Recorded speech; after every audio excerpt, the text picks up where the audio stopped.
Good morning mga guys, welcome back again sa ating YouTube channel. At ngayong araw na to ay samahan nyo ako dahil pupunta tayo sa bayan.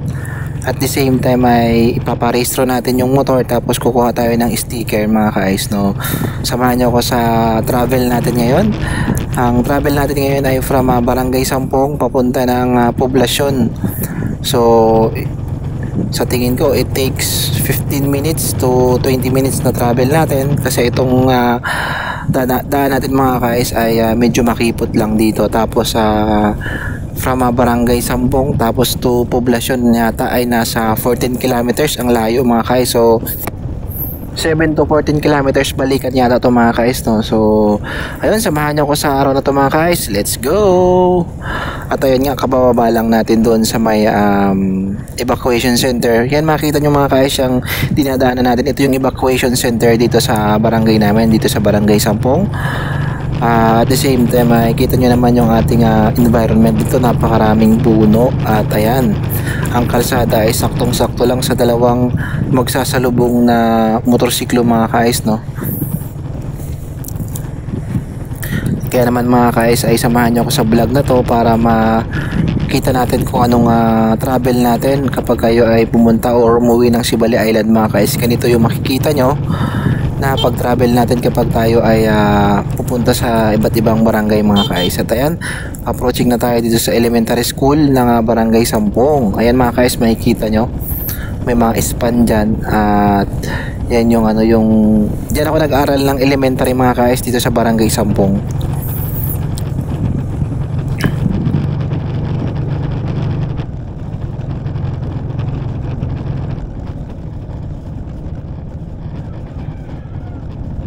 Nong, hanap pa ni papat ko muna, padar ko ng simento. Nasa isapon. Ngayon naman mga guys ay pababa na tayo ng proper, or kung tawagin ay mahaba mga guys. Barangay Sampong ay mahaba, Sitio Mahaba kung tawagin mga guys, kasi dun sa lugar namin ay Sitio Giob. Ito mga guys ay mahaba proper kung tawagin. Ayan, makikita nyo mga guys, ito yung lugar namin dito sa amin sa Sibali Island, sa Mahaba mga guys. Ayan, ito yung proper. Ayan mga guys, ito yung yung basketball court namin. Ayan, dinadaanan namin. Tapos at the same time ay magkalapit lang yan, dyan yung palengke, tapos yung barangay hall at yung ating Coast Guard detachment mga guys. Ayun yung dinaanan natin. Ayan. At ayan, pag akit natin dito mga guys, makikita natin yung ongoing construction ng kalsada dito. Magmula, yun, itong dinadaanan natin na ito mga guys ay ito na yung bagong kalsada hanggang dun sa taas.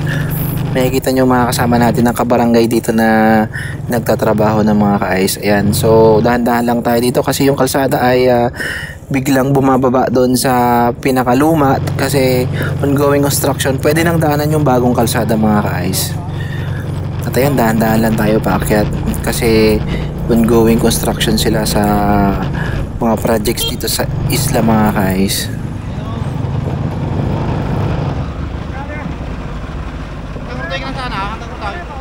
Ha? Sa adlaw yang? Isok.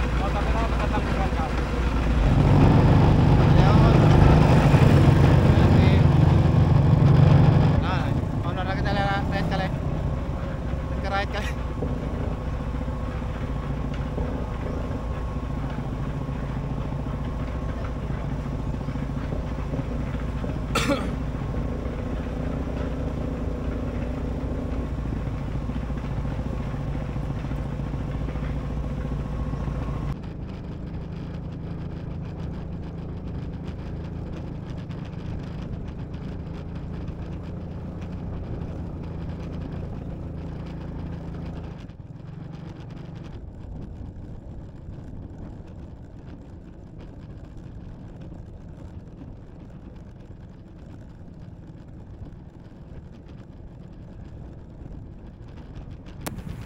Dito pala mga guys sa isla may dalawang access road. Meron tayong kung tawagin ay way doon sa may Agila. Yun naman mga guys ay yung old access road na papuntang bayan. Tapos meron din naman na etong road dito sa may Kalabasan area. Malapit sa sa coastal Ito kasing daan dito mga guys, malapit lang sa coastal area kaya napakadaling daanan lang. At the same time maraming kabahayan kung dito ka dadaan sa may Kalabasahan area papuntang bayan. Ito naman sa sinasabi kong Old Access Road mga guys, yun yung pinakalumang daan nung kami ay mga kabataan pa, nung kami nag-aaral pa nung high school papuntang bayan doon sa may Agila mga guys. At the same time kung makikita nyo nga ay mas mabilis nga dumaan dito sa Kalabasahan area kasi nga hindi ka masyadong kakabahan kasi marami kang bahay na madadaanan. Kung doon ka naman dadaan sa Agila mga guys ay mas pinabilis ang daan doon. Yun nga lang mga guys ay matatarik ang bundok at napakaraming puno at hindi mo pa malalaman yung daan kung talagang makakadaan ka kasi kung minsan kung maulan ay sadyang napakadulas mga guys. So mas pinili nating dumaan dito sa sa may bagong access road dito sa papuntang bayan mga guys. At ayun nga mga guys, nandito na tayo sa pababa ng San Pedro at nilagpasan na natin yung yung barangay Kalabasahan. Ngayon ay pababa na tayo ng barangay San Pedro mga guys at nag-iingat lang tayo kasi medyo dito mga guys, may season na kinabukasan ay uulan, biglang iinit tapos kinabukasan ay uulan naman. Kaya yung semento dito mga guys ay medyo tuyo siya na yung gilid ay basa. Kaya nag-iingat tayo mga guys, no? Shout out pala sa mga subscriber natin dito sa Isla Sibali Island mga guys na laging subaybay sa ating channel mga guys.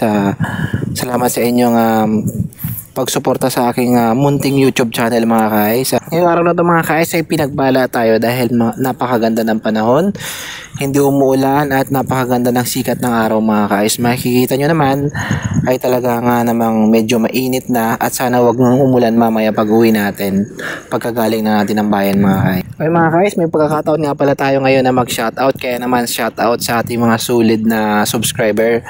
Kaya Lester Fabriag, kaya Patrick Abainsa, at kaya may Rides Liz, ayan, kay Geox TV mga guys, at syempre kay Kaamigos, at the same time ay ang ating ang ating idol na si Shads TV mga guys na nandito sa Sibali Island na kung saan ay kakulab natin nung nakaraang araw dahil nagsara kami ng lambat mga guys doon sa Giob. Ayan, napakarami naming nahuling mga kintor or ilak mga guys. Kung mapanood nyo sa aking latest vlog mga guys doon sa YouTube channel ay puntahan nyo na lang ang aking YouTube channel Sir TV mga guys. Nandun yung aking latest vlog na nagsara kami ng lambat mga guys nung nakaraang umaga.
At ayun mga guys, touchdown na tayo, Barangay San Pedro, pagkatapos natin na mag-drive ng napakahabang pababa kasi nga palusong to mga guys, magmula doon sa Barangay Kalabasahan.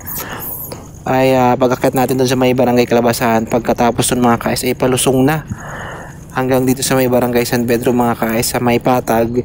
Then pagkatapos naman ito ay paakit na tayo mga guys, malapit na papuntang bayan. Ay mga guys, makikita nyo napakaraming puno ng saging dito sa isla ng Sibali Island mga guys. Dito mga guys, pagdating natin ng Barangay San Pedro ay pag-akyat natin ay napakaganda na ng daan dito kasi nga widening na yung daan dito mga guys, kahit magsalubong na yung yung dalawang sasakyan, tapos pwede nang dumaan yung yung four wheels mga guys.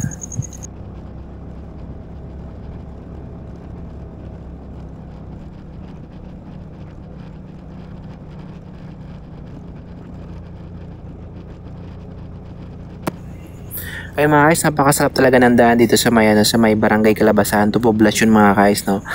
Tsaka ma-enjoy nyo talaga yung napakagandang surrounding, tsaka napakasarap ng hangin. Kaya naman samahan nyo ako mga guys at malapit na tayo sa may poblasyon. Ayan. Ngayon mga guys, magpalit na kaya tayo ng content. Ang content na lang natin ay yung yung puro rides list. Mga rides na lang puntahan natin mga guys. Parang mas okay kasi pag rides, no, 'di ba? Kasi na-enjoy mo yung moment na talaga nagta-travel ka, tapos marami kang makikitang mga magandang mga tanawin, tapos alam mo yung green na green yung daan. Tapos malalanghap yung napakasarap na hangin. Sarap talaga ng buhay probinsya mga guys, no? Kaya shoutout sa mga kasama natin dyan, ng mga taga-isla.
At ayun mga guys, touchdown na tayo.